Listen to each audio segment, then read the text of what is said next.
morning. Thanks for coming back for another video. This is Dave, and I'm glad you're with me today here in the garage in my little radio shack. And I thought I'd talk about emergency radios a little bit today. I had the idea for this video for a while, decided to do it now because we're in a severe storm. It's January 19th. It's 85 degrees right now, Fahrenheit. And here's what it looks like outside.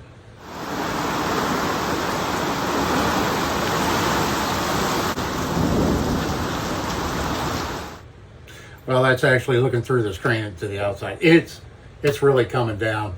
You might be able to hear some thunder and stuff like that in the background. But anyway, I thought I'd come out here. There's no way I could film in the shop today.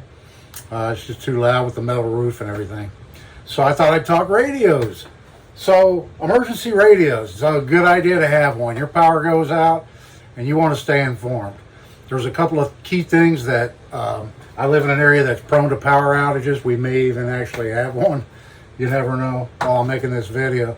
But two things when your power goes out that I always have on hand, and that's a way to cook with no electricity, which, if you know me, I've got plenty of ways to cook with gas, wood, all that stuff, charcoal. But also a radio. I like to have an emergency radio. I don't have a dedicated one, but I do have a favorite one that I'm going to show you. But the key things that I wanted to address in this video is all the various ways that a person has available to them to power that radio. And I'll discuss all the ones that I can think of, and I'm sure somebody will leave some comments on a few that I've missed and forgotten about. So whatever radio you choose, it's a personal preference. I'm not going to recommend any particular brand to you or anything like that. It's just whatever radio works for you the best, depending on where you live. You might live in an area that has very few AM stations, broadcast band stations, and FM is about all you can get. If you want just weather, when your power goes out, you can get a dedicated weather band radio. If you want to be able to communicate with somebody else when the power goes out, I didn't grab any, but like family radio service FRS type walkie-talkies are great. Severe thunderstorm warning in your area. Okay. Yes, we know. It actually died down. It's a squall line coming through, so hopefully it won't last too long. And it'll cool it off after it comes through. That's my hope. So just a portable, transistor type radio, or even a digital, with a digital type tuner. This is an older Radio Shack. It actually has AM, FM bands, and then it has air bands, and it has two TV bands, which are no longer, since we switched over to digital TV, those two bands, this is kind of worthless in that respect, but it still picks up AM and FM fine. And the batteries last pretty long in a little one like that. It has a built-in antenna, which is nice, pretty substantial antenna on this little guy right here. I have a lot of radios. I'm just going to show you a few. Let's see. So right here we have, this is an old direction finder radio. And it picks up broadcast bands, marine, and it has a beacon frequency, 150 to 400 kilohertz up there.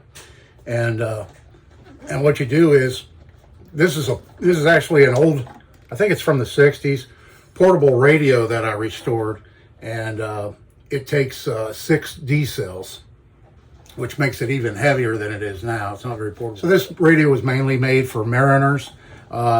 If you got in a pickle, you could actually, if you were close enough to land to pick up AM stations, you could rotate this. This is actually an antenna. This is an antenna also. This is an antenna also, but this would be your direction finding antenna, and you could rotate it until the station came in the strongest.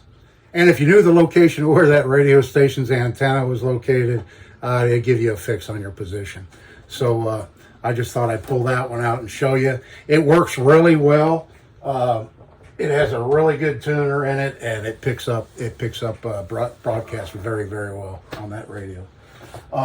Scanners are a good way to keep informed. Something such as this ICOM digital scanner. Shortwave, I'll talk about in a minute, but that's one of my favorite bands. I love shortwave listening. I don't do it much anymore. I used to, but I love it. But this is talking about emergency radio. So this little guy right here actually does have a weather band on it. I'll turn it off so I don't get copyright strike. But this one used to have one of those crank generators in it, and they notoriously break. They have plastic gears in them, and they never last very long if you have to use them. And if you do have to use them, you have to crank so much, and you have to crank while you're trying to listen to it or whatever.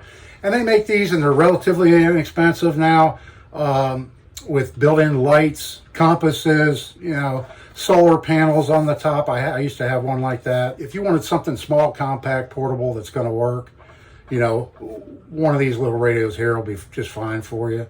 But don't expect them to really last a long time if you use them quite a bit.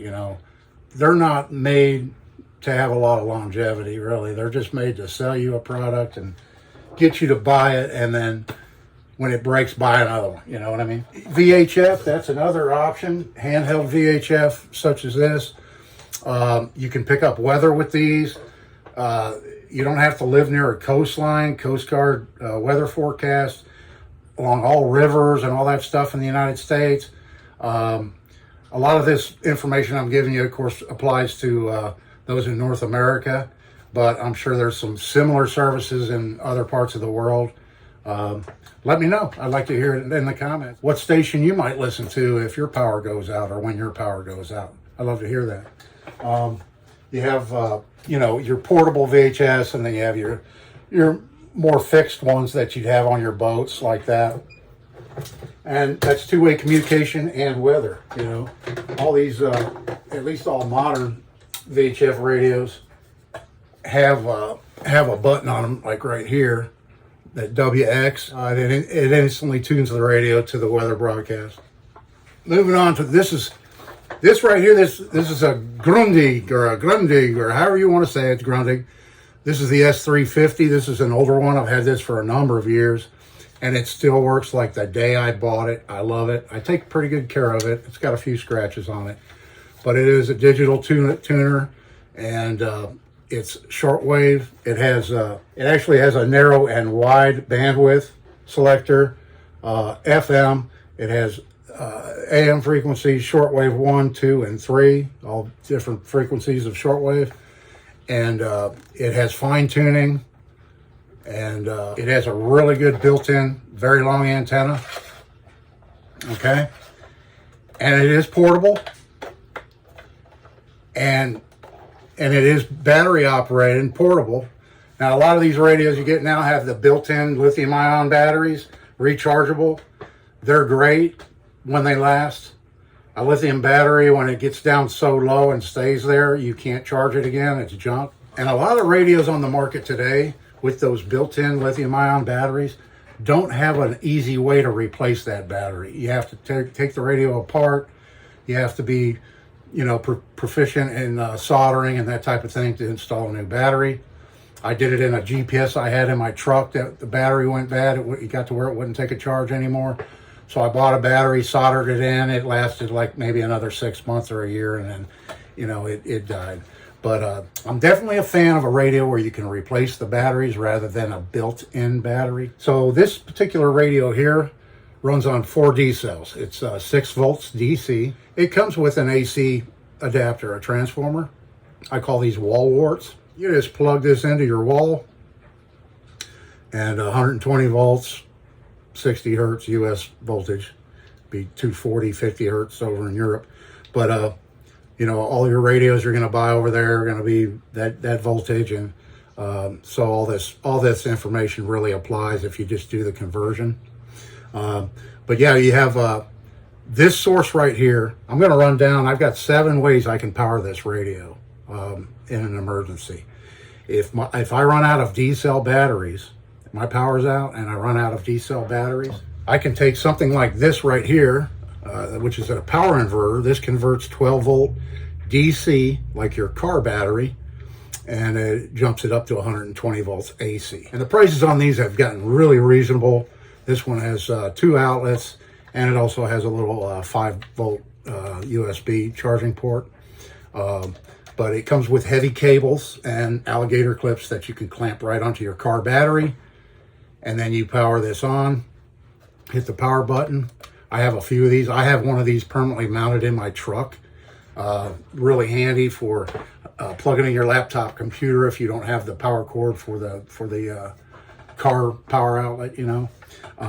But yeah, just hook this up to your car battery, your tractor battery, or whatever, and then plug this in, and then plug it in, and your radio's running again. Like I said, it has a 6 volt DC power requirement for this radio.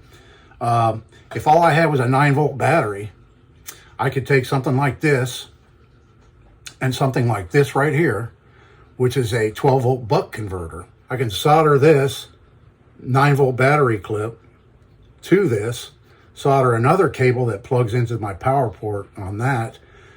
I'd adjust it first with a voltmeter right here. You can adjust it with this little screw right here and get your voltage at 6 volts. So I can lower the voltage on a 9 volt battery down to 6 volts and plug it in and run the radio off a 9 volt battery if that's all I had. Okay, and if you live in an area like I do and you have a lot of power outages, chances are you have a gas generator. Not a solar generator. I don't want to go in talking about solar generators, because to me a solar generator is really not a generator, because it takes the power source to charge it back up again. Solar panels can be considered generators, I guess, in a way, but that's a whole different can of worms, and I don't want to go into that. But a gas generator, I have a gas generator that has 12 volt and 120 volt outlets on it.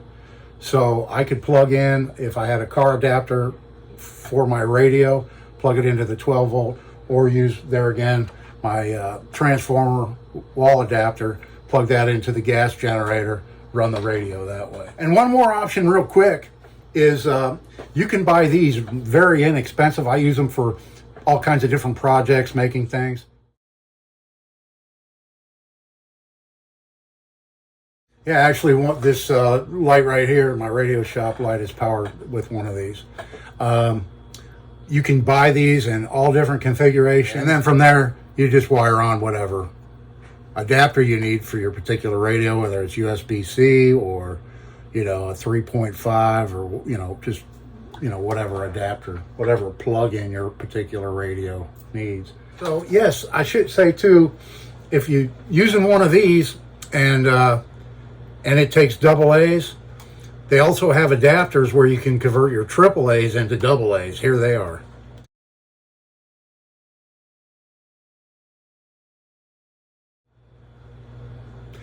Yeah, so those, I don't have any on hand, but those would be handy to have too, in case you have a supply of AA's and you don't have any AA's. You can convert your AA's into AA's with those little simple adapter tubes that you can buy relatively inexpensively. There's also 12 volt power packs you could use. There again, you'd have to use a converter to get it down to the proper voltage for your radio. Anyway, that's some various ways you could power up a portable radio in a power outage. I'm sure there's some things that I missed in this video on how to power. I do have a 12 volt power. I have a couple 12 volt power packs. I didn't pull those out. I'm using them for Bluetooth speakers and other things that I've made. Yeah, I think that storm's about over now. It's just kind of lightly raining now, so survived another one without a power outage. So I didn't need to use my trusty backup radio. Anyway, folks, I appreciate you watching my videos. Thanks to all my subscribers out there. I really appreciate it. So thank you very much, everybody. This is Dave. See you in the next one.